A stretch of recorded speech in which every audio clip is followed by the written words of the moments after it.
Many years ago, I was entrusted with teaching students the art and the craft of preaching. And I stressed upon them the importance of the opening line. The opening words, I told them, have to grab your listener. They have to engage. You got to hook your audience. And so, as examples, I would use some of the great opening lines of literature, and we'd examine them and so that we could understand what it was that made them great. And without fail, I would save Mr. Charles Dickens for last. I mean, it seemed appropriate to me at the time because my lecture hall, after all, was located in England. And so it was also because I had this conviction that Dickens was quite possibly the king of opening lines. And so, take, for instance, Tale of Two Cities. It was the best of times, it was the worst of times. It was the age of wisdom, it was the age of foolishness. Or David Copperfield, which was one of my all-time favorite novels, just period. Its opening line begins, whether I shall turn out to be the hero of my own life or whether that station will be held by anybody else, these pages must show. And then, of course, my all-time favorite opening line, hands down, comes from A Christmas Carol, as many of you know. I simply love this opening line. Marley was dead to begin with. It's a great opening line. Part of the reason it's such a great opening line is because it does so many things at the same time with about 6 words. I mean, it's just phenomenal. In fact, if I was writing a sermon about today's topic, I might borrow that line and repurpose it, as my friends on the Food Network often say. I would make my opening line for tonight's topic, Jesus was alive to begin with. That's how I'd start, because if you can't wrap your head around that, if you haven't enough faith in your heart to be open to that possibility, then nothing else I would say afterwards would matter. In fact, I might even use 2 lines. I might start with, Jesus was alive to begin with. Jesus is alive to continue with. Now, does everyone know that in their knower? Do you? And if you don't know it in your knower, do you at least, can you believe it to some extent? And if you don't know it in your knower and you can't believe it to some extent, can you at the very least be open to the possibility that there was a very real man named Jesus who died a very real death, and God raised him from the dead in a very real way? He then appeared to his followers and about another 500 people over the span of 40 real days. Okay? Are we there? All right, so now back to my story. Jesus was alive to begin with. He should have been dead. Anyone else would have been dead. Jesus himself actually had been dead, but not any longer. After Jesus rose from the dead, he appeared to his disciples numerous times. And it's his third appearance to his disciples that holds particular meaning for us this evening. For you see, before Jesus died, one of the true leaders of his 12 disciples was a fellow by the name of Peter, who's also known as Simon, who's also known as Simon Peter. And this fellow, Peter, he made quite a bold statement, not very long before Jesus died. He said in the presence of anyone who cared to listen, including Jesus' other 11 disciples, he said he would never deny Jesus. In fact, he didn't just say he would never deny Jesus. He went a bit further and he exalted himself above Jesus' other disciples by saying, even if everyone else denies you, I won't. I will die for you. And then the scripture tells us that all the other disciples said the same thing. They said they would, they would die for Jesus as well. And Jesus says to Peter in front of everybody, he says, before 6 o'clock tomorrow morning, you'll deny me 3 times. And sure enough, after Jesus was arrested, just a few hours later, all the disciples abandoned Jesus except for 2, Peter and a teenager by the name of John. Now, they followed the mob to the court of the high priest, and sure enough, before 6 o'clock the next morning, 3 different people challenged Peter, saying, Are you one of his disciples? You kind of look familiar to us. Aren't you you sound like a Galilean?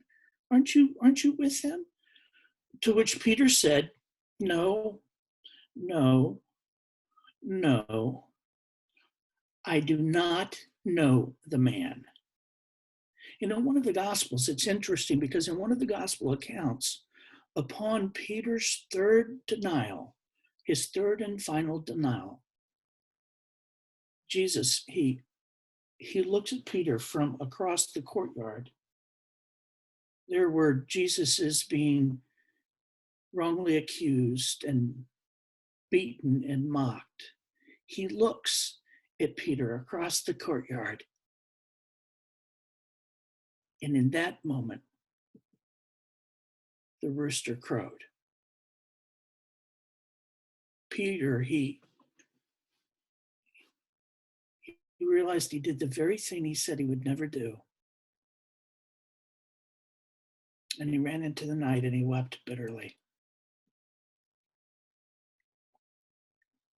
Now you might be thinking, yeah, but that was before and this is now. I mean, after all, Jesus is alive to begin with, right? This could be the place where they live happily ever after because Jesus is alive. He's already appeared to the 11 on 2 different occasions. They could just ride off in the sunset together. Everybody lives happily ever after, except even though Jesus has appeared twice to the disciples, things still aren't right for Peter. You see, even though everything turned out okay, it was no thanks to him. His knees still buckled. He still did what he swore he would never do. And on top of that, and this part I unfortunately can attest to from personal experience, there are a few things more painful and soul draining than failing in public. Failing and having what feels like the entire world know. I can tell you, it'll take the life right out of you. And Peter, he had just discovered that truth with crystal clarity. And so with that in mind, look with me at John chapter 21. I want to read you the first few verses there of John chapter 21, verses 1 to the beginning of verse 7.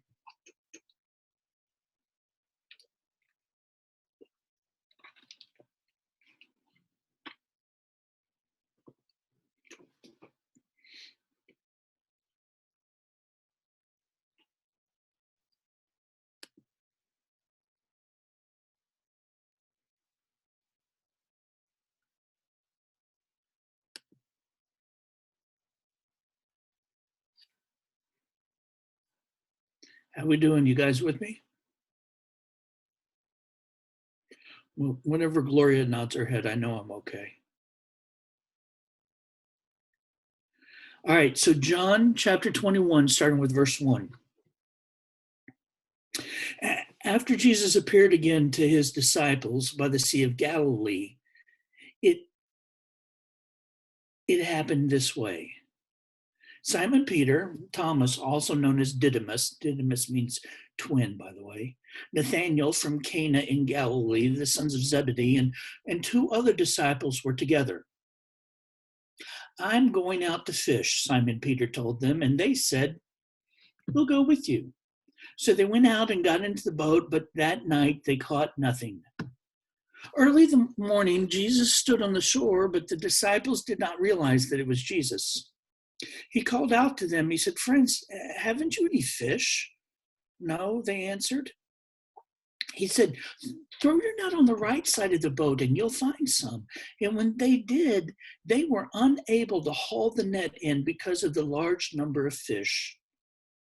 Then the disciple whom Jesus loved said to Peter, it is the Lord. Now press the pause button.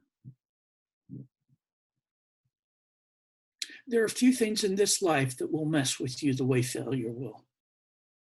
I mean, failure has this way of getting into your head and doing a number on you so quickly and so efficiently that it should have its own category in the Guinness Book of World Records. It really should.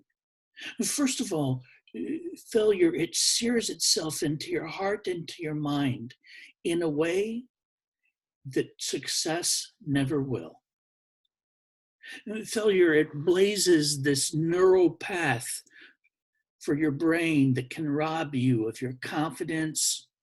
It'll diminish your self-worth. It'll decimate your dignity.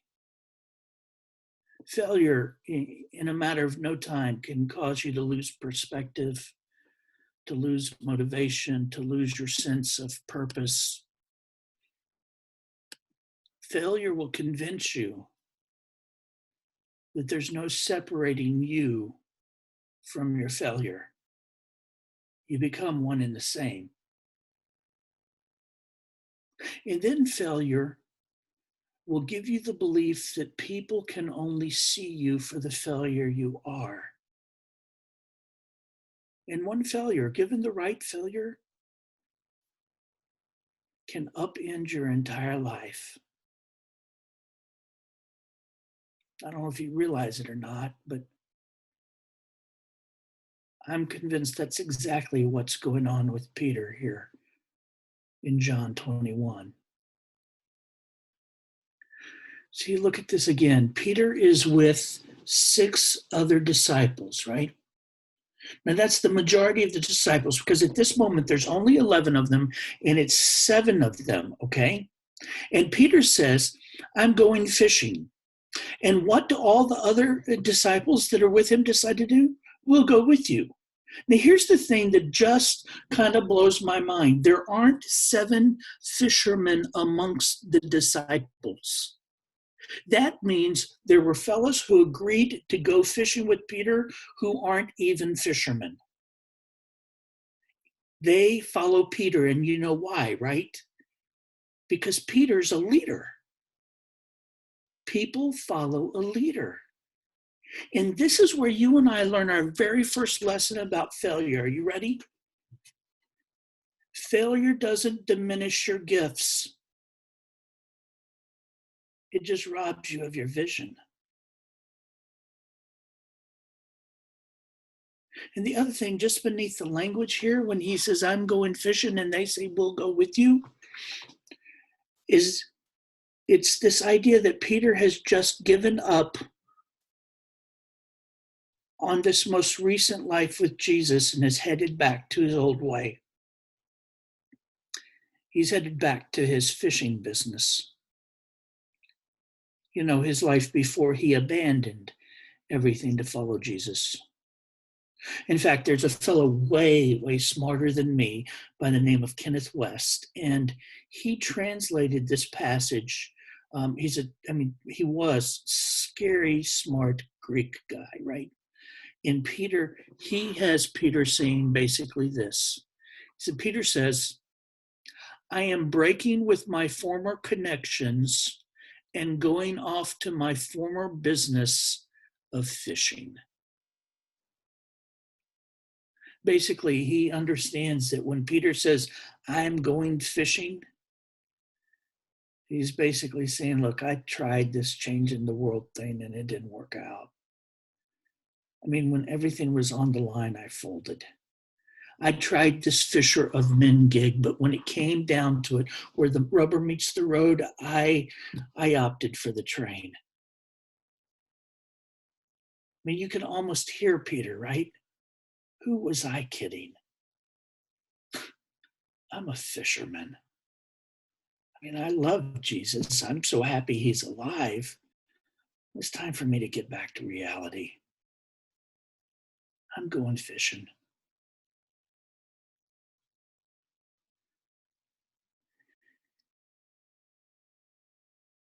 I wonder how many times that just even in our small little group that we found ourselves saying something like that. I can't do this. I'll follow, I'll believe. I just won't try anything extraordinary because, extraordinary is for other people.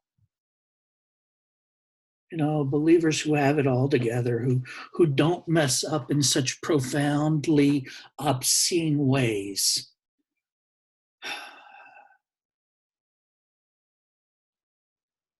I have made the same mistakes over and over and over.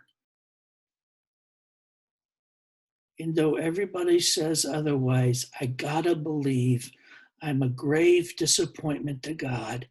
So my goal is to love Jesus and see if I can get through this life with as few mistakes as possible. I'm going fishing. And so they fish all night and they catch nothing. And you know how it works, right? I mean, once you're in that downward spiral, I mean, you're just spiraling, right? I mean, you become totally down on yourself. And so you can just hear Peter in the morning go, great, just great. Now I can't even catch stinking fish, right? And they're going to pull the boat in, and all of a sudden it reminds me of another time that the fellows were out fishing. Maybe not all of them, but it was definitely Peter and Andrew and James and John. In this other time, it's found in Luke chapter 5. Listen, I'll save you from looking it up. I'll just read it to you, and you can check me out later to make certain I told you the truth, right? Luke chapter 5, starting with verse 1. Are you ready? One day, as Jesus was standing by the lake of Gennesaret, it's also sometimes called the Sea of Galilee, it's a long story, the people were crowding around him and listening to the word of God. He saw at the water's edge 2 boats left there by the fishermen who were washing their nets. He got into one of the boats, the one belonging to Simon, and asked him to put out a little from shore. Then he sat down and taught the people from the boat. When he'd finished speaking, he said to Simon, put out into deep water and let down the nets for a catch. And Simon answered, Master, we have worked hard all night and haven't caught anything, but because you said so, I will let down the nets. Does it sound familiar? And when they had done so, they caught such a large number of fish that their nets began to break. So they signaled their partners in the other boat to come and help them, and they came and filled both boats so full that they began to sink. And when Simon Peter saw this, he fell at Jesus' knees and he said, go away from me, Lord. I am a sinful man. I mean, as soon as Peter realizes that Jesus is in some form or fashion of God, He doesn't want to be in his presence because Peter knows who he is. Peter knows that he's a sinful man. And for he and all his companions, they were astonished at the catch of fish they had taken. And so were James and John, the sons of Zebedee, Simon's partners. And then Jesus said to Simon, and here it comes. Are you ready? Don't be afraid. From now on, you caught that, right? Jesus' words. From now on, you will fish for people. So they pulled their boats up on the shore and they left everything and they followed him. They just had this amazing haul. I'm telling you, there is money in the boats laying there. And they walk away and follow Jesus. Now, doesn't it sound just a little bit familiar to John chapter 21? We'll shoot back over to John chapter 21. You know, Peter says, I'm done. I'm going back to being a fisherman. The boys say, we'll go with you. They fish all night and they can't even catch a cold. And then check it out. Verse 4. Early in the morning, Jesus stood on the shore, but the disciples did not realize that it was Jesus. And he called out to them, friends, haven't you any fish? No, they answered. He said, throw your net on the right side of the boat and you'll find some. And when they did, they were unable to haul the net in because of the large number of fish. Boom. Jesus is the ultimate fish finder. And this is so close to what happens in Luke chapter 5 that John goes, wait a second. I know that fish finder. It's Jesus. I mean, that's what happens right there in verse 7. He goes, then the disciple whom Jesus loved, which is John, he says to Peter, it is the Lord. And as soon as Simon Peter heard him say, it is the Lord, he wrapped his outer garment around him, for he had taken it off, and he jumped into the water. I love this part. I just love this part. Back in Luke 5, Peter didn't know Jesus that well. And so as soon as he realizes to some degree that Jesus is from God, Peter says, away from me, I am not worthy to be in your presence. I am a sinful failure. But now, after having had 3.5 years with Jesus, after truly coming to know Jesus, when Peter realizes that it is the Lord, he jumps in the water and he starts to swim because he needs to see Jesus. He needs to be with Jesus. Peter recognizes he doesn't need distance, he needs proximity. You see, most of us, it's normal when we fail, we either try to distance ourselves from our failure, our source of failure, or we try to distance ourselves from the truth of our failure. But Peter, he had evidently learned something significant in those years with Jesus. Jesus isn't the person you run from when you failed. He's the person you run to. I mean, there's more to this story. There's so much more for us to learn about failure and recovery, and I'm going to save some of it for next Saturday.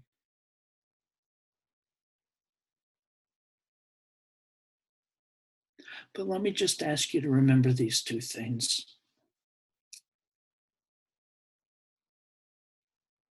Failure does not diminish your giftedness, just your vision.